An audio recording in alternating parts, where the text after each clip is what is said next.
असुता मया वरदा वेद माता प्रचोदयन्तां पावमानी द्विजानाम् आयुः प्राणं प्रजां पशुं कीर्तिं द्रवं ब्रह्मवर्चसं मह्यं दत्त्वा प्रजत ब्रह्मलोकम्।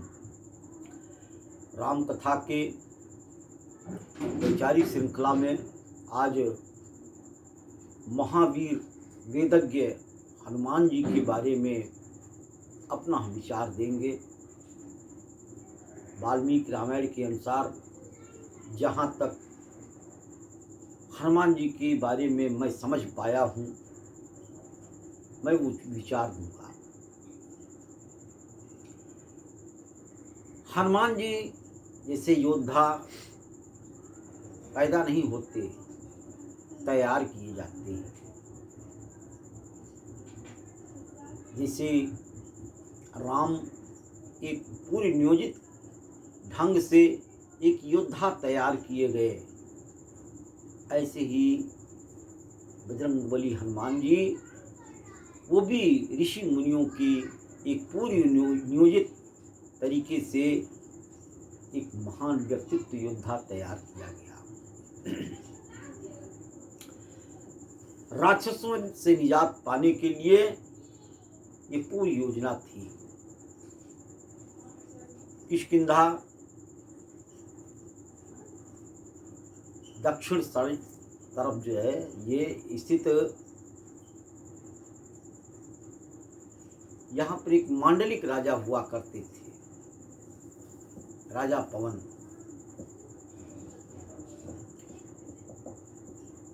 और राक्षसों का दक्षिण में पूर्व और पश्चिम तट पे इनका बेल्ट था और लंका इनका जो है मुख्य स्थान था राक्षसों का। और राक्षस जगह जगह पे अपनी चौकियां बनाए हुए थे और ऋषि मुनियों पर धार्मिक अनुष्ठान करते थे, अच्छे कार्य करते थे, इनको यातना दिया करते थे। एक बार की बात है,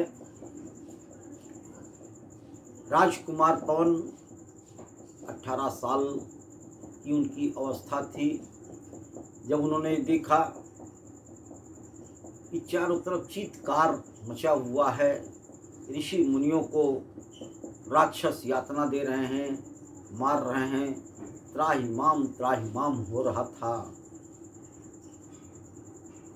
राजा पवन, महाराजा पवन आते हैं, अगस्त के चरण में गिर पड़ते हैं। 18 वर्ष की वो राजकुमार थे। महात्मा अगस्त से राजा पवन कहते हैं, मुनिवर अब ये ऋषि मुनियों की दुर्दशा देखी नहीं जाती, कुछ उपाय कीजिए। महात्मा अगस्त कहते हैं, पवन जो मैं कुछ कहूंगा उसको मानोगे, स्वीकार करोगे?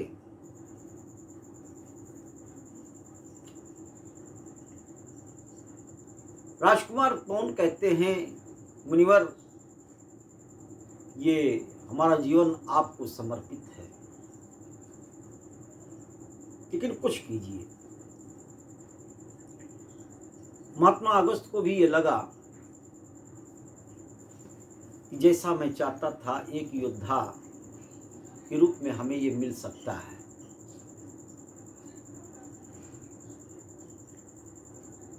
कालांतर में विवाह के योग्य पवन हुए तो महात्मा अगस्त ने अंजना से पवन का विवाह करा दिया।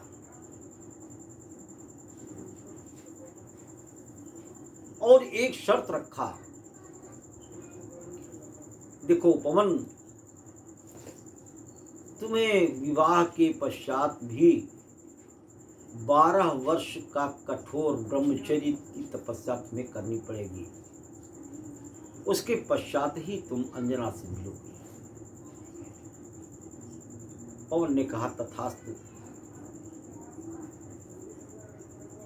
और विवाह के पश्चात पवन 12 वर्ष तक कठोर ब्रह्मचर्य की तपस्या किए। उसके पश्चात अंजना से हनुमान जी जन्म लेते हैं। हनुमान जी प्रारंभ से ही बहुत ही बलशाली थे और महात्मा अगस्त के मार्गदर्शन और देख रेख में उनका लालन पालन होता है। और जैसा महात्मा अगस्त एक पूर्व नियोजित तरीके से एक योद्धा चाहते थे, हनुमान को बनाने का प्रयास करते हैं। और शिक्षा काल में उच्च शिक्षा के लिए वशिष्ठ के भी आश्रम में ले जाते हैं, जहाँ पे राम और लक्ष्मण जी से उनकी मुलाकात होती है। तो हमने बताया कि हनुमान जी ये तैयार किए गए थे, जिसे श्री राम जी तैयार किए गए एक योद्धा, ज्ञानी योद्धा, ऐसे ही हनुमान जी तैयार किए जाते हैं। गुरुकुल में चारों वेद का ज्ञान इन्हें दिया जाता है, व्याकरण का ज्ञान दिया जाता है। बहुत ही धर्मात्मा और जितेंद्रिय हनुमान जी थे। बड़ी विडंबना है कि इनके बारे में इतना सब अच्छे गुणों से युक्त होते हुए भी इन्हें वानर कहा गया। और वानर जो है वो बंदर के रूप में इनको माना गया।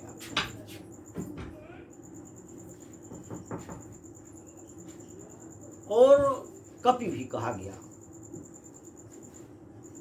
कपि का मतलब होता है, वेद की ऋचाओं में आया है, कपि का मतलब विद्वान। कपि के माने हैं वैदिक ऋचाओं में विद्वान। और वानर जो है, वानर शब्द जो आया, ये वानर का मतलब बंदर नहीं होता। उस समय का बंदर यदि मनुष्य रहा हो तो आज क्यों जो है बंदर मनुष्य नहीं है। बंदर अलग है, आज मनुष्य अलग है। दोनों की गतिविधियां, दोनों के स्वभाव अलग हैं। जिसे पहाड़ों पे रहने वालों को कहते हैं गिरिजन, ऐसे वन में रहने वालों को वन्य नर कहते हैं। वन्य नर से ही वानर हुआ। आज भी कोल, भील, संथाल जैसे वनों में रहने वाले लोग हैं, ऐसे ही वानर मनुष्य में ही एक जाति थी जो बहुत ही कसरती व्यायामी हुआ करते थे और बहुत ही ज्ञानी हुआ करते थे। इनको देखते हैं कि हनुमान जी को या उस समय के जो भी वानर थे उनके साथ के, उनकी पूंछ लगी हुई होती थी। ये पूंछ उनकी जन्मजात नहीं जमती थी। इसे वाल्मीकि रामायण में कहते हैं लांगूल।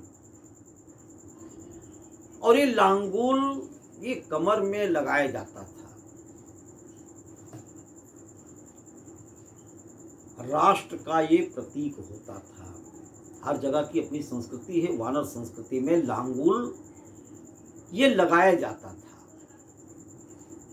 और अवसर पाने पे घूम करके उसे प्रहार भी किया जाता था।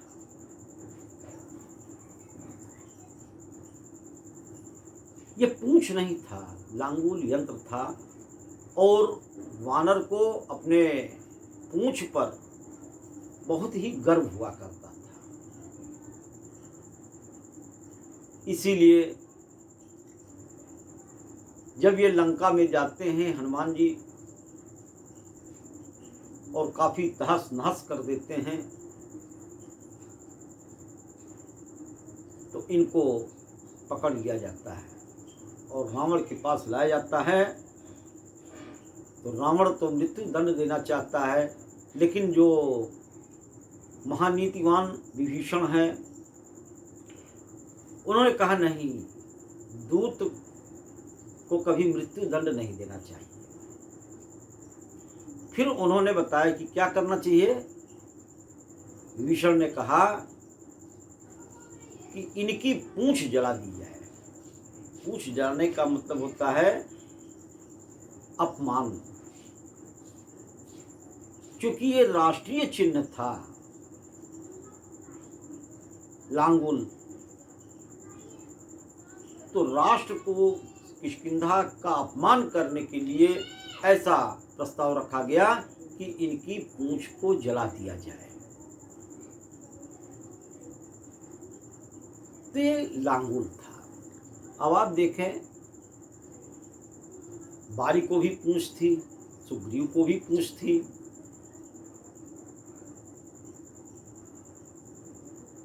बाली का अंतिम संस्कार, जब बाली को मृत्यु का दंड दिया जाता है, तत्पश्चात बाली को जो है उनका अंतिम संस्कार अंगद करते हैं। और वाल्मीकि रामायण में आया हुआ है कि वैदिक मंत्रों के उच्चारण के साथ में चिता जलाई जाती है और बाली का अंतिम संस्कार किया जाता है। किसी पशु का अंतिम संस्कार नहीं होता। अंगद के बारे में देखिए, ये कितनी नीति की बात करते हैं।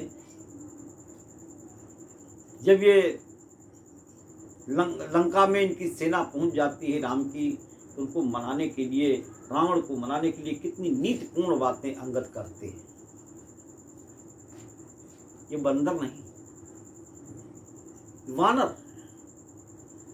यदि इनको बंदर माना जाए तो रोमा और तारा जैसी पतिव्रता नारी सती, ये सुंदर हैं, ज्ञानी हैं, सुंदर हैं, लेकिन ये बंदरिया तो नहीं दिखती।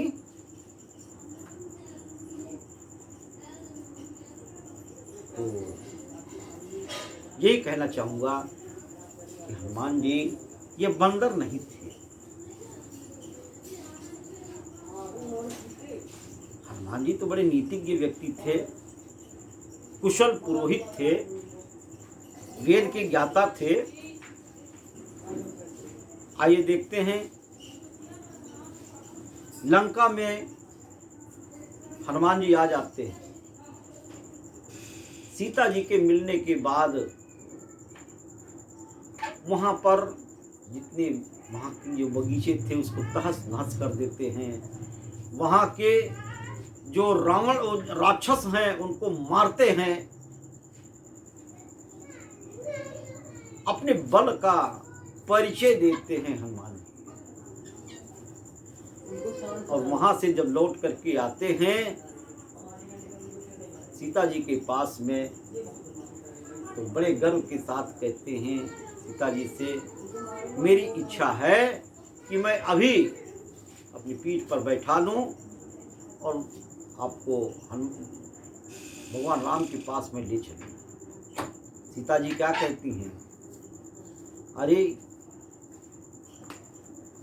मैंने अपने पति के अलावा स्पर्श करने के लिए कभी स्वप्न में भी नहीं देखा। वो तो मेरी व्यवस्था थी कि रावण मुझे जबरन उठा लाया। तुम एक पुरुष हो,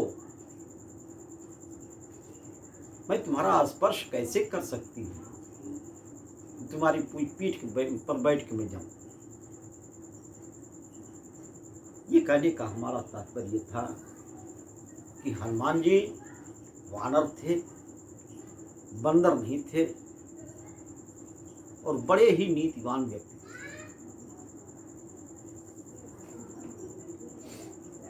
हनुमान जी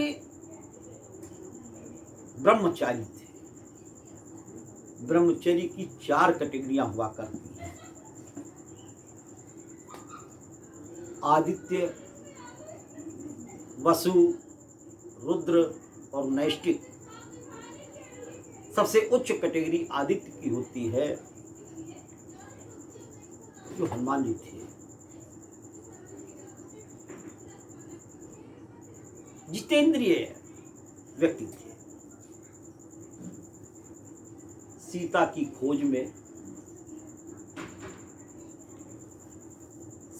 खोज में, हनुमान रावण के राजमहल में जाते हैं।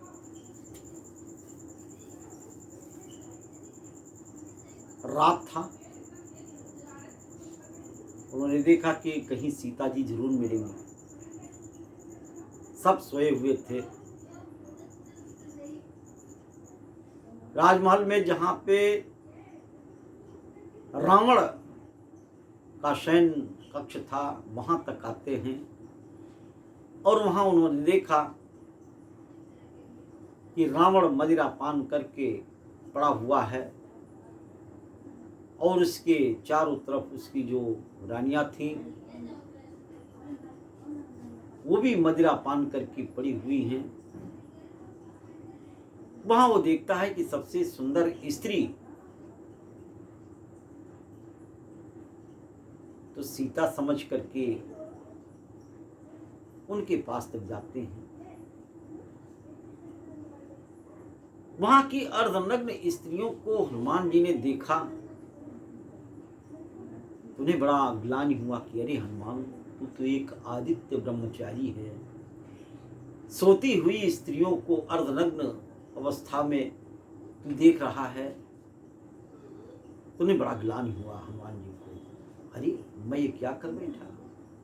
फिर दिमाग में बात आती है,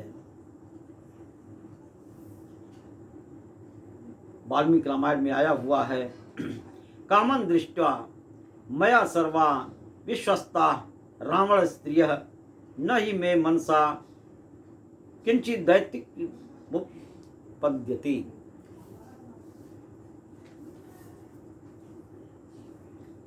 ये सुंदरकांड 6वां सर्ग 9वां श्लोक है।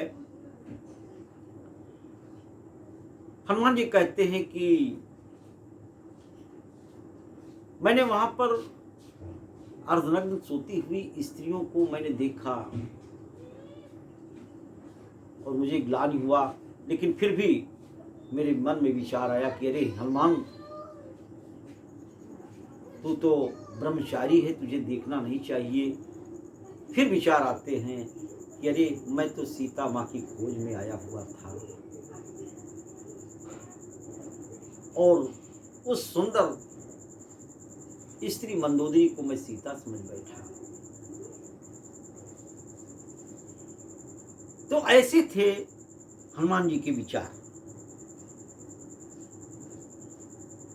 हनुमान जी ब्रह्मचारी थे। हनुमान चालीसा में आप पढ़ते हैं, जय हनुमान ज्ञान गुर सागर, जय कपीश त्रिलोक उजागर। कपीश ज्ञानी व्यक्ति को कहते हैं। कानन कुंडल कुंचित कीशा, कान में कुंडल थे, घुंघराले बाल थे, हाथ वज्र और ध्वजा विराजे, काजे मूज जनेऊ छाजे। शरीर पर मूज की जनेऊ शोभामान होती थी हनुमान जी को। ये मूज की जनेऊ क्या है? यज्ञोपवीत उदाहरण जो करते थे, मूज का यज्ञोपवीत ब्रह्मचारी ही धारण करता है और जिसकी गांठ वो पीछे कमर पे हुआ करती थी ताकि वो सीधा न लेट सकें, कर्मठ लेके लेटे ताकि ब्रह्मचर्य नष्ट न हो। हनुमान जी एक जितेंद्रिय व्यक्ति थे और योगी थे, ब्रह्मचारी व्यक्ति थे और अति बलधारी व्यक्ति थे। आपने देखा होगा समुद्र पार जब करना था रामेश्वरम से लंका के लिए, तो उनके अतिरिक्त बल का आभास जामवंत जी कराते हैं। जामवंत, तुम अपने को समझो, तुम में क्या बल है, तुम कर क्या सकते हो। हनुमान जी तैयार हो गए लंका जाने के लिए। जा करके सीता का पता लगा करके ही आता। एक दृढ़ संकल्पी व्यक्ति थे।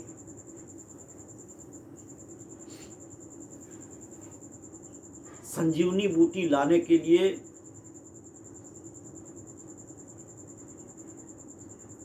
रातों रात हिमालय पर्वत की चोटी पे चले जाते हैं और वहां उन्होंने पहचान नहीं कर पाया कि संजीवनी बूटी है कौन। तो पहाड़ उठा करके तो नहीं लाए थे। पहाड़ उठाने का मतलब उन्होंने बहुत बड़ा जो चीज लानी थी वो बड़े भाग में लाया कि इतने में कहीं न कहीं संजीवनी बूटी होगा, क्योंकि वो निश्चय नहीं कर पा रहे थे कि हनुमान जी ये संजीवनी बूटी यही है। अतिरिक्त बल था उनमें।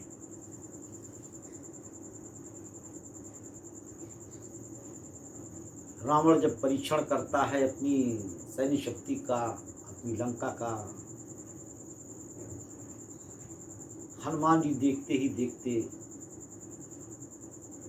अपने बल पर उनको गुमान था, जानते थे कि मैं रावण से भिड़ सकता हूं।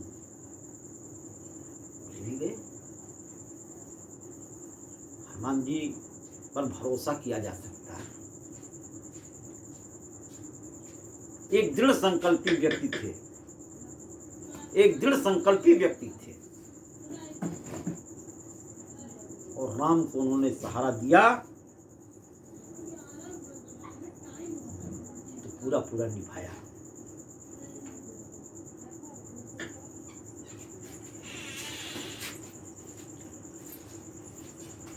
जब सुग्रीव देखते हैं कि हनुमान जी आ रहे हैं,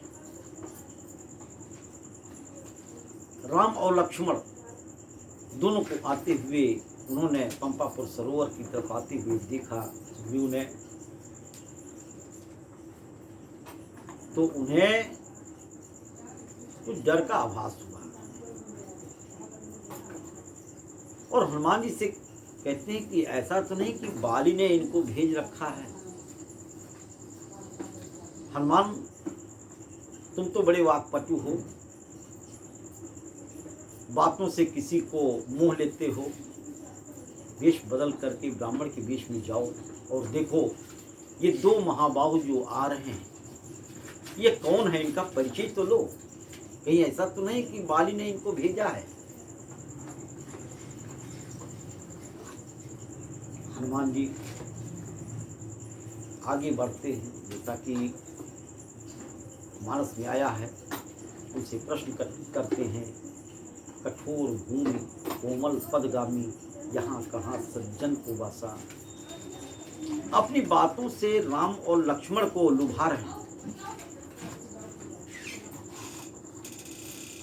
प्रभावित कर रहे हैं। तो वहां पर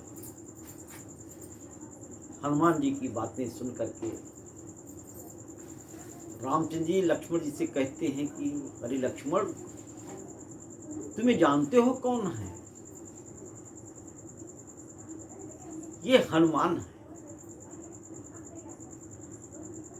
पहचान लेते हैं क्योंकि छात्र जीवन में हनुमान राम मिल चुके होते हैं वशिष्ठ जी के आश्रम में। रामचंद्र जी कहते हैं कि लक्ष्मण, जानते हो कौन है? ये हनुमान है। ये चारों वेदों के ज्ञाता हैं, विशेषकर सामवेद। इनकी वाणी देखो, व्याकरण से कितनी सुसंस्कारित है।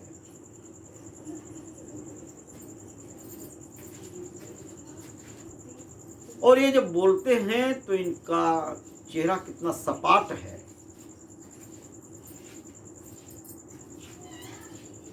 ये हनुमान है। तब हनुमान जी बताते हैं भेद को कि हाँ, मैं सुग्रीव के द्वारा मैं भेजा गया हूँ और सुग्रीव के पास ले जाके मित्रता कराती हूँ। और मित्रता एक दृढ़ संकल्प था। उन्होंने जो भी मैत्री भाव रखा उसको उन्होंने बखूबी निभाया। पल पल पर हर कष्ट पे पूरा साथ दिया हनुमान जी ने और पूरे किष्किंधा की मदद से वो लंका तक गए। हनुमान पे भरोसा कितना किया जा सकता है, आइए देखते हैं। युद्धकांड 42वां सर्ग, श्लोक 2। ये उस समय का वर्णन है जब कुंभकर्ण का वध हो जाता है और रावण क्रोध से तिलमिला जाता है कि अब मेरे जीवन रहने ना रहने से क्या फायदा है,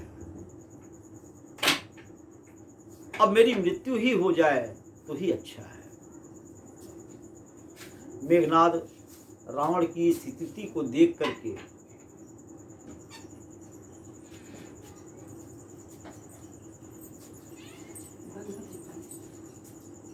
वह नाम की सेना पर ऐसा नरसंहार करता है मेघनाद कि सभी वानर, वह नाम लक्ष्मण, हनुमान, ये सब जो है एकदम तहस नहस हो जाते हैं और सबको मरा हुआ समझ करके मेघनाद चला जाता है। रात्रि का समय है। विभीषण और हनुमान जी मशाल जला करके दोनों हाथों में और ये देखने के लिए निकलते हैं कि कौन जिंदा है, कौन मुर्दा है, कौन बचा, कौन नहीं रहा। रात्रि का समय।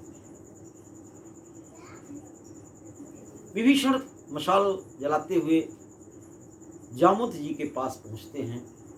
जामवंत जी घायल और मूर्छित अवस्था में थे, लेकिन विभीषण के शब्द को सुन करके वो पहचान गए।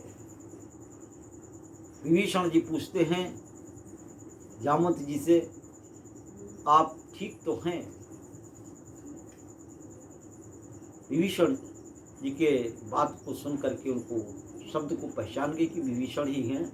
जामवंत ने कहा कि हाँ, ठीक ही हूँ,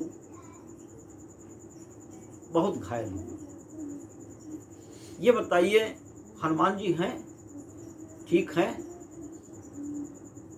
तो विभीषण ने कहा, आप सुग्रीव के बारे में नहीं पूछे, अब राम और लक्ष्मण के बारे में नहीं पूछे, अपने इस वानरी सेना के बारे में आपने नहीं पूछा, आपने मात्र हनुमान जी को ही क्यों पूछा कि वो ठीक तो हैं? तो हनुमान जी कहते हैं, हाँ, हमने सही पूछा।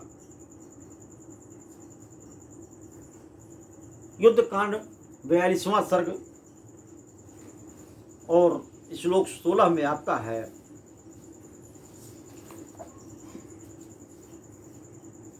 तस्मिन् जीवति वीरे तु हतमप्य हतम बलम हनुमत्यम जीवते प्राणे जीवंतोपि वयम हता। हनुमान जी पर बड़ा भरोसा किया जा सकता है। हनुमान यदि जीवित हैं तो मर करके भी ये तुम्हारी सेना ये जिंदा के समान है, जीवित होने के समान है। और हनुमान जी नहीं रहे तो जीते जी ये सेना जो है मृत्यु के समान है। तो ऐसा भरोसा हनुमान जी पर किया जा सकता था। और उन्होंने अपने जीवन में राम के साथ जो भी उन्होंने वादा किया, जो मैत्री भाव रखा, जो उन्हें मदद दिया, सहायता दिया, हमेशा उनके साथ रह करके और अपने योग्यता, बल, साहस और ज्ञान का उन्होंने भरपूर उपयोग किया। हनुमान जी एक ऐसे रामायण के पात्र हैं जिनसे हम मैत्री भाव की नसीहत लेते हैं। क्यों ने मैत्री भाव रखा? राम को किस तरह से उन्होंने हर तरह से सुरक्षित रखने का, हर तरह से सहयोग देने का जान जाए, लेकिन उनका कहीं मत भ्रम नहीं होता था, उनसे अलग नहीं होना चाहते थे। और अयोध्या तक, युद्ध के पश्चात अयोध्या तक हनुमान जी, तो हमें हनुमान जी के जीवन से हमें उनके ब्रह्मचर्य, साहस, बल, उनके नीतिपूर्ण जीवन से हमें नसीहत मिलती है कि हम भी इस समाज की रक्षा के लिए, राष्ट्र की रक्षा के लिए, परिवार की रक्षा के लिए हम ऐसे व्यक्तित्व को जरूर याद करें, अपने जीवन में उनके आचरणों को लावें, तभी हम राम कथा को सुन करके हम लाभ उठा सकते हैं और सफलता को प्राप्त कर सकते हैं। जय श्री राम।